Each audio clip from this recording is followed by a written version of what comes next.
Don't skip this video.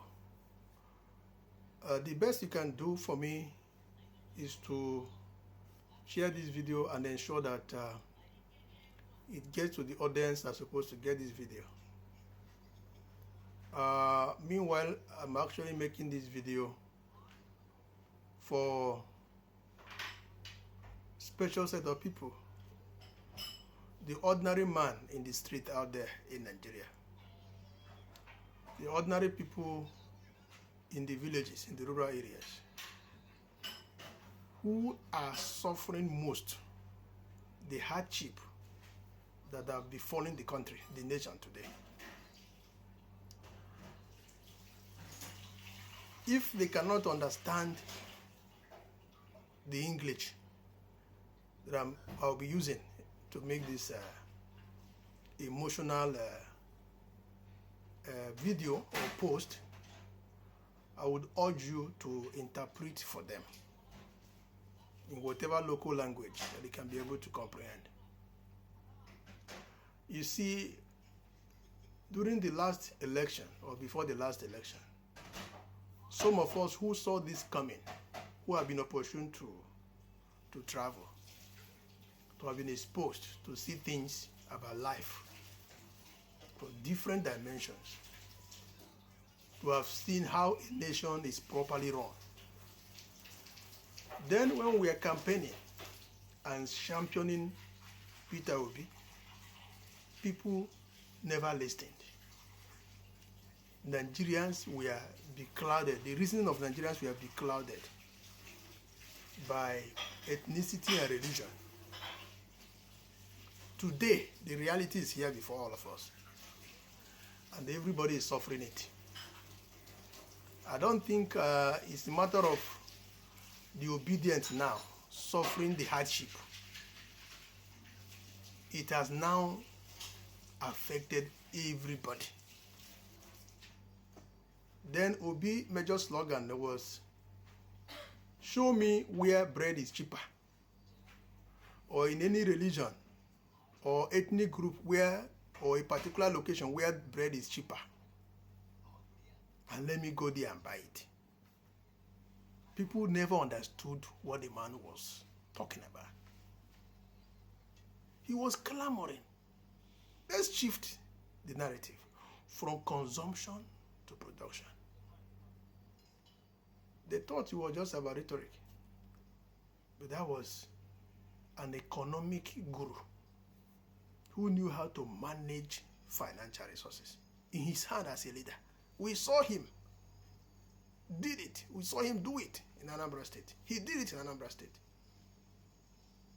State where I come from. People didn't take him serious. The reality is before us today.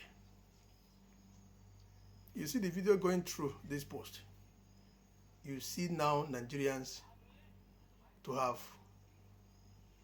fallen to the stage, to the ground, to have fallen from glory to the ground, where now, even in occasions, in ceremonies, big ceremonies, what people now drink is gari,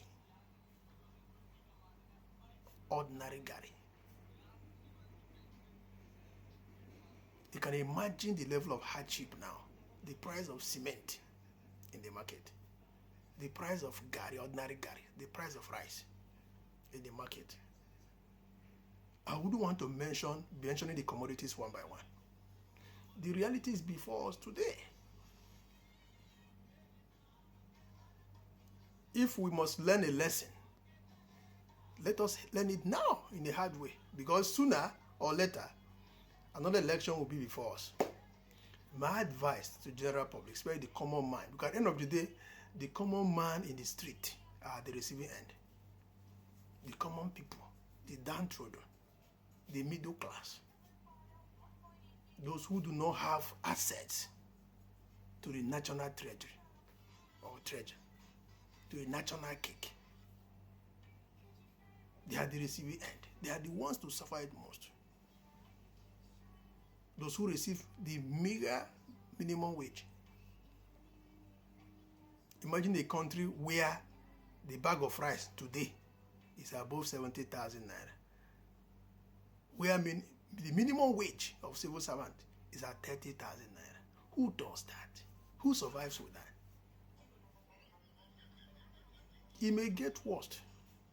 This could just be the beginning. Because we warned people, but people never listened. My general advice is this: put your house in order, tighten your seat belt. Tighten your seat belt. Because now we're in the era of survival of the fittest. You must make adjustment. Cut down on excesses. Cut down on excesses. Do away with unnecessary expenses. Unnecessary giveaway. Manage the little resources you have. You know, those expensive schools, you can change your kids. Enroll your kids in cheaper schools. Cut down. It's time now to cut down. To measure according to your capacity. According to what you have at your disposal. Cut down on meals, on food. Cut down on the extravagant lifestyle. It's no more the time of throwing money around.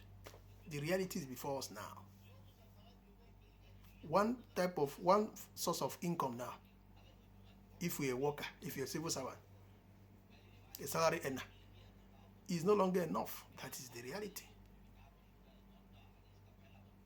So I encourage people, whatever you can put your hand in, whatever you can put your hand into, you may need to hire a sales girl, whatever you can, or sales rep, whatever you can lay your hand on to make sure you have extra income, especially if you're a civil servant, if you're a salary earner. Please do.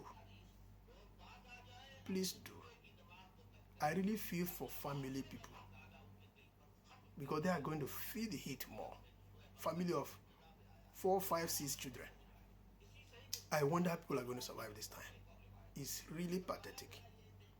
But I urge you and encourage you to seek for extra means to gather income here and there. That small space at the back of your house that is free, cultivate some vegetables to augment whatever you can plant around to augment. Because things are really getting worse and out of hand in Nigeria. Control yourself, your temperament. Be careful how you deal with people, how you respond, how you talk to people. Because nobody's smiling now. Nobody's actually smiling. It's getting worse every day. It's getting worse. My prayer is that Nigerians can survive this. That's just my prayer. This is not the best time for taking loan or making borrow. Avoid borrow. It could be a bigger trap that may frustrate you the most. Watch your back, because this is time where crime, or when crime will be at the highest rate. Watch your back.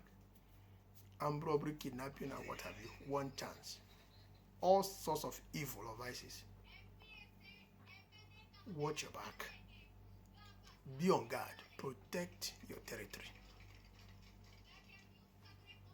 May God see Nigerians through. Share this video.